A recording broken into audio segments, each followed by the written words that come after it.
The year was 1849, and the land beyond the Sierra Nevada trembled with promise. Everywhere Elena looked, men shouted, wagons creaked, and dreams clung to the air thicker than dust. The gold rush had turned quiet valleys into roaring camps overnight, and Elena found herself standing at the edge of one such camp, clutching her satchel and wondering if she'd made the bravest decision of her life, for the foolishest. She had not come chasing gold for herself. Elena Moreno had come chasing survival. Her father's death the previous winter had left her with little more than a deed to a failing orchard and debts she could never repay.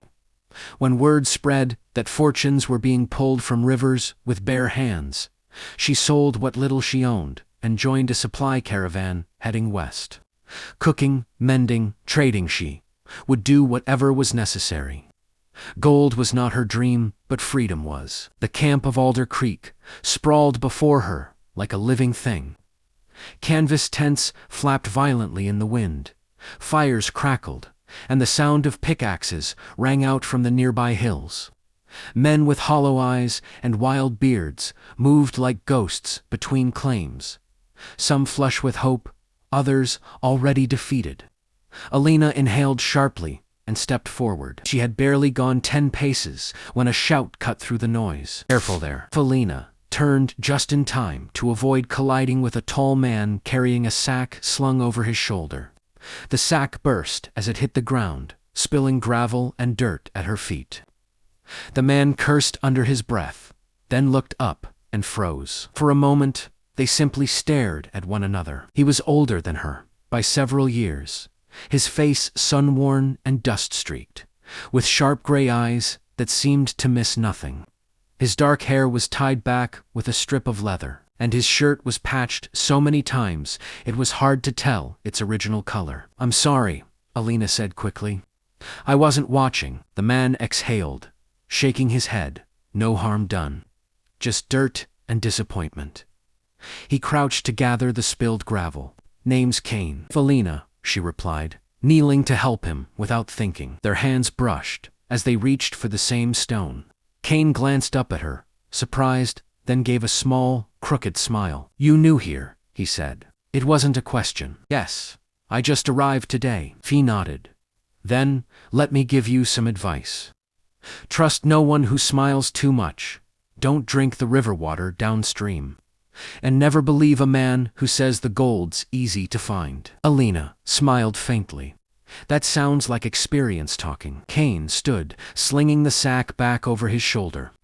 "Experience and regret usually walk together out here." Before she could respond, a voice shouted Cain's name from across the camp. He hesitated, then gestured toward a row of tents near the tree line. "If you're looking for honest work, Mrs. Harper runs a kitchen over there. Pays fair, doesn't cheat." "Thank you," Elena said, meaning more than just the directions. Cain nodded once, then turned away, disappearing into the restless tide of men and ambition. Elena watched him go longer than she should have. She didn't know it yet, but that brief collision, dust, gravel, and all, had just altered the course of her life. In a land where gold ruled every heartbeat, she had stumbled upon something far rarer and far more dangerous. Morning arrived at Alder Creek without mercy. The sun rose fast and bright, burning away the chill of night and replacing it with heat that pressed against the skin like a warning. Elena stood outside Mrs. Harper's kitchen tent, sleeves rolled up, hands dusted with flour, watching the camp come alive. Men lined up with tin plates, their faces a mix of exhaustion and hunger.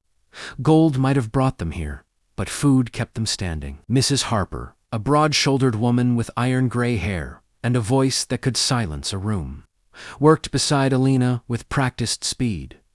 "You did well yesterday," she said gruffly. "Didn't complain once." "I couldn't afford to," Elena replied with a small smile. Mrs. Harper snorted. "Good answer. You keep that attitude, you'll last longer than most." Elena hoped so. She needed this job.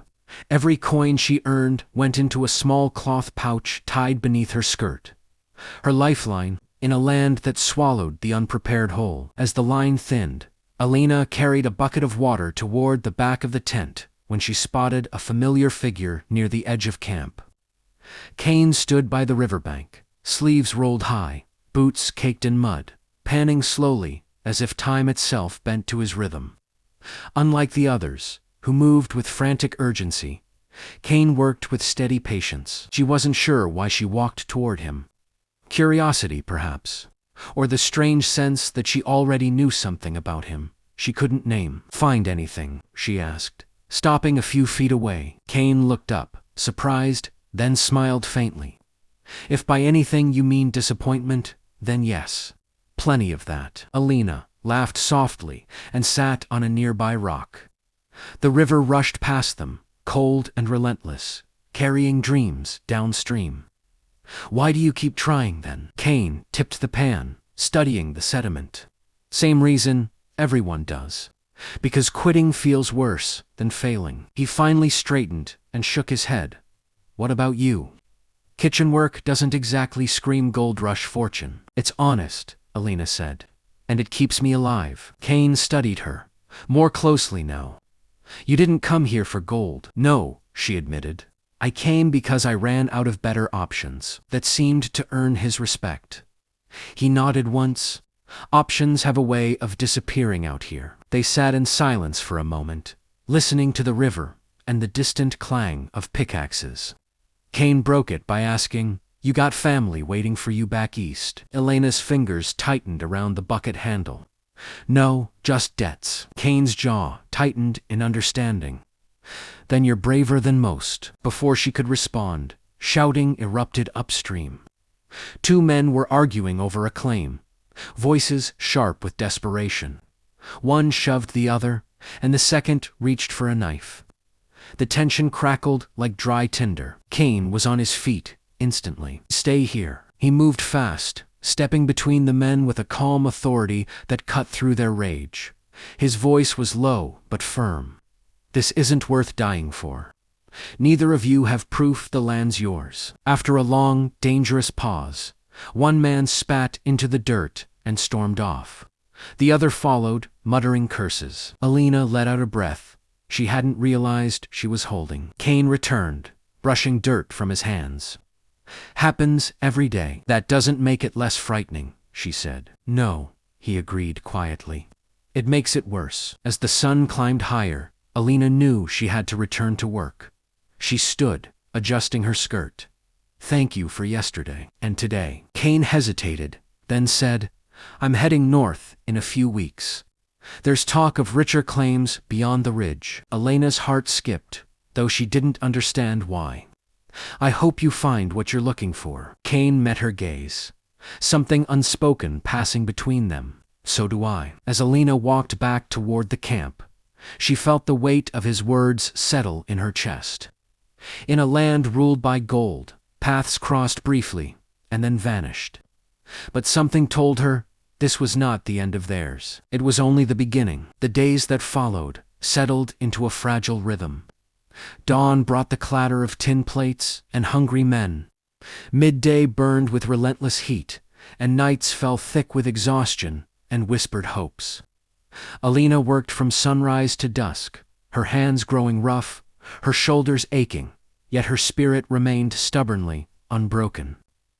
Alder Creek was harsh, but it had not defeated her. What surprised her most was how often she found Cain nearby. Sometimes he stopped by the kitchen tent with a quiet nod, accepting his meal without complaint. Other times she caught sight of him along the river, methodical and patient, while others grew frantic. They spoke in small moments, shared glances, brief conversations, laughter stolen between responsibilities. None of it was promised, yet all of it felt meaningful. One evening, as the sky blazed orange and purple, Cain approached her while she washed pots near the fire. "You look like someone who could use a walk," he said. Elena hesitated. Mrs. Harper was already heading to her tent, and the camp had grown quieter. Just for a moment, she agreed. They walked along the edge of the creek, boots crunching over gravel. The air smelled of pine and smoke, and for the first time since arriving, Elena felt something close to peace. "I didn't expect to stay this long," Cain admitted. "I planned to strike it rich, and leave. And now? Elena asked. He skipped a stone across the water. Now, I'm not sure what I'm chasing anymore. Elena understood that feeling too well. Gold makes people believe it can fix everything. But it only magnifies what's already broken. Cain studied her. You speak like someone who's lost a great deal. I have, she said softly. But I've also learned that hope can be dangerous if you don't guard it. He smiled faintly. You're wiser than this place deserves. Their closeness grew in the days that followed, like a quiet fire fed carefully so it wouldn't draw attention. They spoke of small things, favorite foods, childhood memories, dreams neither dared to voice too loudly. Cain told her he'd left behind a family farm swallowed by debt, his brothers scattering westward in search of opportunity. Elena spoke of her father's orchard, the scent of blossoms in spring, and how she missed it more than she'd ever admit. One night, thunder rolled over the hills, and rain lashed the camp with sudden fury. Elena struggled to secure the kitchen tent when a gust tore loose one side. Before she could react, Cain was there, holding the canvas steady as rain soaked them both. They laughed breathlessly, faces inches apart, water dripping from their hair. This place doesn't make things easy, Cain said. No, Elena replied, but some things are worth the effort. The words hung between them, fragile and honest. Cain reached out, hesitating only a moment before brushing a wet strand of hair from her face. The touch was gentle, reverent. For a heartbeat, the world shrank to the space between them. Then footsteps approached, and reality rushed back in. Cain stepped away, his expression conflicted. I leave in 10 days, he said quietly. Elena's heart sank north. Yes, she nodded, forcing a calm she didn't feel. I hope it's everything you expect. Cain looked away, jaw tight. So do I. But neither of them believed it. In the days that followed, tension replaced ease. Cain spent longer hours at the river, driven by a renewed urgency. Elena threw herself into work, afraid of what would happen if she slowed down. They still spoke, but carefully now, as if each word might be their last. On Cain's final night in camp, he found Elena sitting by the creek, watching moonlight ripple across the water. I didn't want to leave without saying something, he said. Elena met his gaze. Then say it. Cain took a breath. If I don't go, I'll always wonder what might have been. If I do go, I'll wonder the same about you. The truth of it cut deep. Elena stood, her voice steady, despite the ache in her chest. Then go. Find your answer. Cain nodded slowly, pain flickering across his face. And you? I'll keep surviving, she said. I always do. They stood together a moment longer. Then Cain turned away, his boots leaving shallow prints in the dust. Promises were easy to make in the goldfields, but they were just as easily buried. Cain left Alder Creek before sunrise, his figure fading into the pale morning mist, along with half his heart. Elena watched from the edge of camp until the road swallowed him whole. She told herself she felt relief, that the waiting was over, that the uncertainty no longer gnawed at her. But the ache that settled in her chest told a different story. Life moved on, as it always did. The camp grew louder, rougher. New men arrived with wild hope in their eyes, while others departed, broken and bitter. Elena worked longer hours now, earning Mrs. Harper's trust and an extra coin or two each week. She saved carefully, telling herself she was building a future, even if she no longer knew what that future looked like. Weeks passed, then months. Rumors drifted through camp like smoke. Talk of rich strikes north of the ridge. Tales of men who'd found veins so thick they glittered in the dark. And whispers, quiet, dangerous whispers, those who never returned. Elena tried not to listen. One evening, a battered rider arrived in Alder Creek, stirring the camp into a frenzy. He'd come from the northern claims, his clothes torn, his horse exhausted. Elena. She froze at the sound of her name. The rider dismounted slowly, his eyes searching her face. Cain asked me to find you, if I ever passed through here. Her heart pounded so loudly, she was sure everyone could hear it. Is he alive? The man nodded, barely. He struck Goldreel, gold, but it came at a cost. Elena's breath caught. Where is he? Up north, near Black Hollow. He was injured when his claim was jumped. He refused to leave without sending word to you. That night, Elena lay awake, staring at the canvas ceiling, every warning she'd ever given herself echoing in her mind. The goldfields were brutal.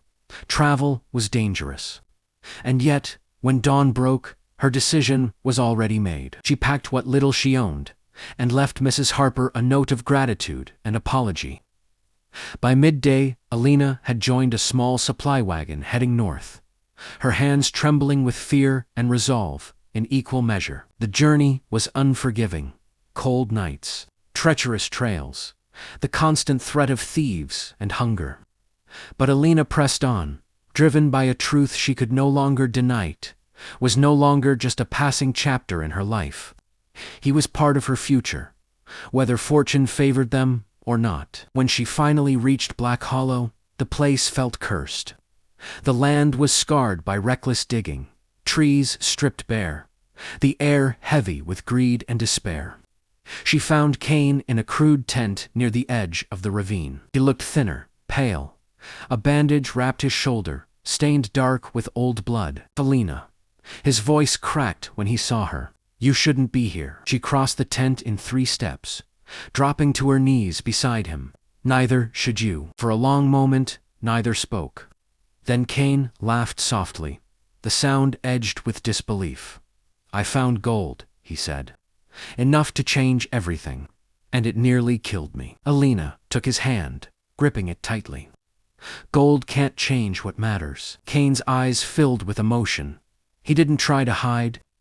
I chased fortune, thinking it would make me whole. But all it did was show me what I was willing to lose. Elena swallowed hard. And what are you willing to keep? Cain squeezed her hand. You, if you'll have me. Outside, men argued and bargained, still enslaved by glittering dreams. Inside the tent, something far rarer was being reclaimed. Not gold, but choice. And that, Elena realized, was the greatest fortune of all. Cain recovered slowly. The wound to his shoulder healed under Elena's careful watch, her hands steady despite the fear that still lingered in her chest. She stayed by his side through restless nights and painful mornings, helping him sit, helping him eat, reminding him quietly and constantly that he was not alone. Outside the tent, Black Hollow remained a place of desperation. But inside, something gentler took root. You didn't have to come, Cain said. One morning, as sunlight crept through the torn canvas, you risked everything. Elena smiled faintly. So did you. Just in a different way. When Cain was strong enough to stand, he showed her the claimed narrow vein of gold, embedded in dark stone. It shimmered softly, undeniable proof that his gamble had paid off. This is enough to set us up for life, he said. Land, security, a future. Elena touched the rock, then looked at him. And if we sell it? Cain hesitated. We could, but men have died for less than this. Exactly, she replied. Gold has a way of demanding more than it gives. They sat together on a fallen log overlooking the ravine, the land below buzzing with greed and shouting. Cain finally nodded, the tension easing from his shoulders. I don't want to spend my life guarding a claim, he admitted. I want something that lasts. It took time, negotiations, and no small amount of courage. But Cain sold his claim to a mining company, eager to expand. The gold brought them enough money to leave the camps behind, far from the violence and false promises. They traveled south, settling in a quieter valley where the soil was rich and the land unscarred. Cain worked the land, his hands finally building instead of tearing apart. Elena opened a small boarding house for travelers and families passing west, filling it with warmth, laughter, and meals that reminded people of home. Life wasn't perfect. There were hard seasons and lean months, but there was also peace. On warm evenings, Elena would sit on the porch while Cain repaired fences or watched the sun dip below the hills. Sometimes they spoke of Alder Creek, of the chaos and dust and longing that had first brought them together. "We were chasing the same thing," Cain said once. "We just didn't know it." Elena leaned against him. "Freedom and love," he added quietly. Years later, when the gold rush faded into legend and scars softened with time, their story remained.